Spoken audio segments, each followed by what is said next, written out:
I am extremely sorry. I am not at all good at Hindi. Please excuse me.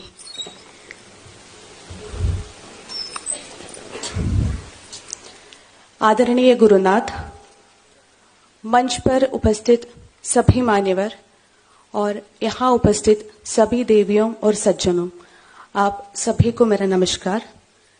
मैं doctor Anagha Kerala के त्रिशूर जिले से हूँ। वह मेरी बड़ी बहन अनुषा है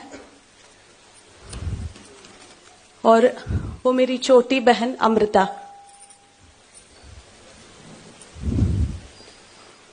आज हम तीनों आचार्य श्रीमन मनोज जी के शिष्य हैं और आर्ष विद्या समाजम के फुल टाइमर्स भी है। मैं आपके सामने उस दर्दनाक अनुभवों को साझा कर रहे हैं जो हमारे परिवार ने 4 साल पहले झेला था। हमारा जन्म बहुत ही ऑर्थोडॉक्स ब्राह्मण फैमिली में हुआ था। बहुत छोटी उम्र से ही हम घर पर कई प्रकार के अनुष्ठान और दैनिक पूजा देखते हुए बड़ी हुई है। मुझे केवल कुछ अनुष्ठानों के अलावा इस बात का कोई अंदाजा नहीं था कि सनातन धर्म क्या है, भारत का वास्तविक इतिहास क्या है और समकालीन चैलेंजेस क्या होती है। यह अज्ञाता मुझे इस्लाम के गड्ढे में ले आया। मैं हर किसी की तरह अच्छी पढ़ाई करके, एक अच्छी नौकरी पाकर, अपने परिवार की देखभाल करके और एक अच्छा फिजियोथेरेपिस्ट बनने का सपना लेकर कॉलेज गई थी। लेकिन कुछ और ही मेरे इंतजार कर रहा था। यह एक ऐसा समय था जिसने मेरे जीवन का दिशा बदल दी। मैं अपने कॉलेज के दिनों में हॉस्टल में रहती थी। मेरे रूममेट्स में मुसलमान अधिक थे। हमारी बातचीत में रिलीजन कॉमन टॉपिक बन गया। सबसे पहले उन्होंने मुझे हिंदू धर्म के बारे में क्वेश्चंस पूछना शुरू किए। आप सभी ने केरला स्टोरी फिल्म देखी होगी।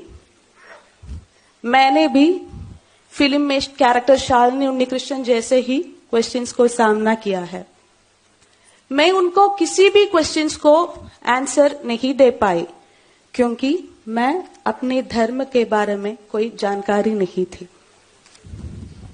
ये क्वेश्चंस धीरे धीरे क्रिटिसिज्म्स एंड इंसल्ट्स में बदल गई। वे क्षण थे जब मुझे ये कहने में भी शर्म आती थी कि मैं हिंदू था। मेरे परिवार वालों को भी वही क्वेश्चंस को सैटिस्फैक्टरी और क्लियर जवाब नहीं दे पाई। मुझे सिर्फ यही आंसर मिला था कि हम अपने पूर्वजों को बताने रास्ते पर चलते हैं बस। लेकिन मैं इस आंसर से खुश नहीं था। मैं इन सवालों का जवाब खोजने के लिए बहुत कोशिश की लेकिन सफल नहीं हुई। इसलिए जब मैं एक कंफ्यूज्ड स्टेट में थे, मेरे फ्रेंड्स ने मुझसे इस्लाम के बारे में बात करना शुरू किया। उन्होंने बताया कि इस्लाम दुनिया का सबसे अच्छा रिलीजन है। अगर मैं इस्लाम के बारे में क्वेश्चंस करते तो वे पूरे आंसर्स देते थे क्योंकि उन्होंने बचपन से ही मदरसा में उनकी रिलीजियस शिक्षा प्राप्त की थी।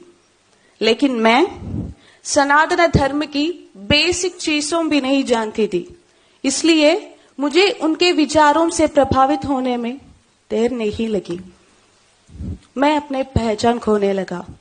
तब तक मैं मानती थी कि सभी ईश्वर एक है और मानने लगा कि अल्लाह ही एकमात्र ईश्वर है।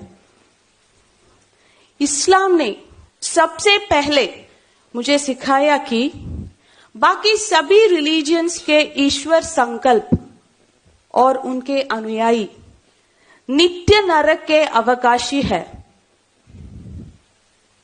और सभी गैर मुसलमान मेरे लिए काफिर हो गए।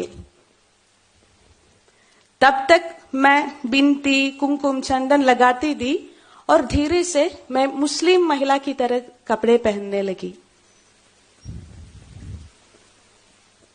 गाना, नाचना सब कुछ मेरे लिए हराम हो गया। मुझे लगने लगा कि मंदिर जाना और मंत्र का जप करना व्यभिचार जितना ही गलत है। धीरे धीरे से हिंदू धर्म, देवी देवताओं, हिंदू अनुष्ठान, स्वयं हिंदुओं को प्रति नफरत आने लगी। जिनका ये इस्लामिक व्हाट्सएप ग्रुप में मैं मेंबर थे, उन सभी में भारत के खिलाफ नफरत भड़कावा देने वाले मैसेजेस प्रचलित हो रहे थे। उन सारे मैसेजेस का टोन सिर्फ यही था कि भारत एक हिंदू राष्ट्र है और यहां विभिन्न तरीकों से इस्लाम का डोमिनेंस स्थापित किया जाना चाहिए और सभी मुसलमानों को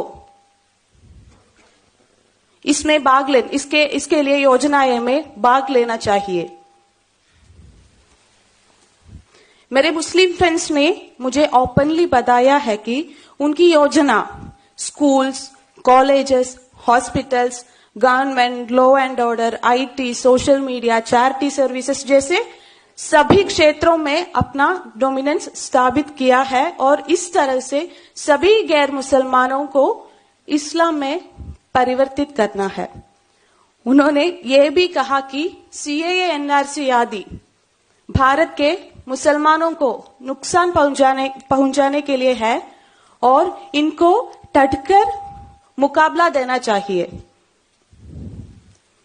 क्या आप जानते हैं कि उस समय मैं किससे सबसे नफरत करती थी?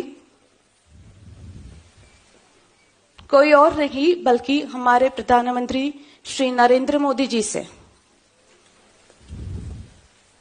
मोदी जी की योजना भारत